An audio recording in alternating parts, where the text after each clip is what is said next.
We spend our lives believing that change moves in one direction. Teachers teach, children follow. But every once in a while, something extraordinary happens. A child becomes a teacher, a classroom becomes a compass, and the direction of influence quietly reverses. I came from a very non-religious home. It was a sports home. Everything was sports. It was wrestling, football, basketball, baseball. That was our Friday, Saturday, Sundays. We did celebrate the Jewish holidays, but it was more as Reform Jews. None of us really knew the laws, what to do. So we just got the family together and did the bare minimum, the blessings, brachas, and that was it. So I was here on vacation. I started applying for jobs, and I applied to here. I actually got the job as security, as I'm built for that. I thought about it, and I said, you know what, how am I able to interact with the kids? And he's like, honestly, you're really just gonna be checking, making sure the security. So I said, okay, you know what, I want to work in the school. A former boxer, calm, grounded, thoughtful, a man who stepped into a fourth grade classroom unaware that the students sitting in front of him were about to teach him something no curriculum could. Mr. Zabryn joined our team last year. He wasn't religious at all. He had this positive energy and really big excitement to come to a Frum school, to work at LEC. I would see the students, and I would see them davening and learning Tanya. It was very inspiring. I was like, if these kids can do it, I could learn too. We start the class of current events, what's going on in the world. We ended up talking about Yiddishkeit. I was really impressed by what they knew, and it was very inspiring, and I learned a lot from these fourth graders, and I was like, wow. Some of the kids would be studying for some of their tests. They'd be using the Lessons in Tanya book, and sometimes I'd say, hey, we're doing English right now, and I would look through it while the kids are, they're taking their math test. The students noticed how he would try to always add different terms to use in the class to try to inspire the kids too, as he was inspired by them. I would walk into class and the kids would be surrounding Mr. Zabryn. They had a fire to really help Mr. Z understand how special it is to be a Yid. Even a student can influence their teacher and bring a teacher closer to Yiddishkeit. He came over to me one day and he said, I kept Shabbos this past Shabbos. It was my first Shabbos I kept. He was so excited about it. He became Frum through being inspired by his students. Kind of like my family shliach. So the Rabbi said, if you know Aleph, teach Aleph. So whatever I would learn here, I would pass along what I learned to them. So now that I'm religious, I really try to encourage how cool it is how geschmack it is to be a Yid. This is the truth. I lived that other lifestyle, and I did it for 30 years, and it was empty. It's really been a blessing here working at the school with Mrs. Lieberman and Rabbi Stern. This has been the best job I've ever had, and it's been a huge impact in my life. Between questions asked and answers not rushed, a classroom did what classrooms are meant to do. It taught, and the student became the teacher.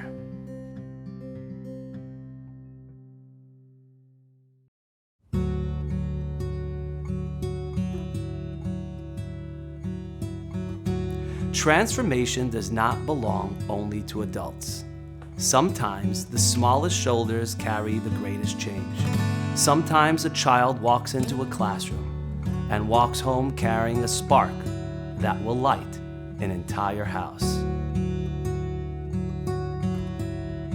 In public school, every single morning, I used to lock the door and make sure not to go. I didn't even want to be in the classroom. And even if I was in the classroom, I was just crying and staying there. The first time I came to school here, it was very different. TGA was less religious. And here I was just in a higher level. A young neshama, a different starting point, the beginning of a very different journey. When I first came to LEC, I didn't know how to read Hebrew and I didn't know how to daven. But one day, Rabbi Ross came into my class and took me to the resource room, where we learned together, one-on-one, and it truly changed my life.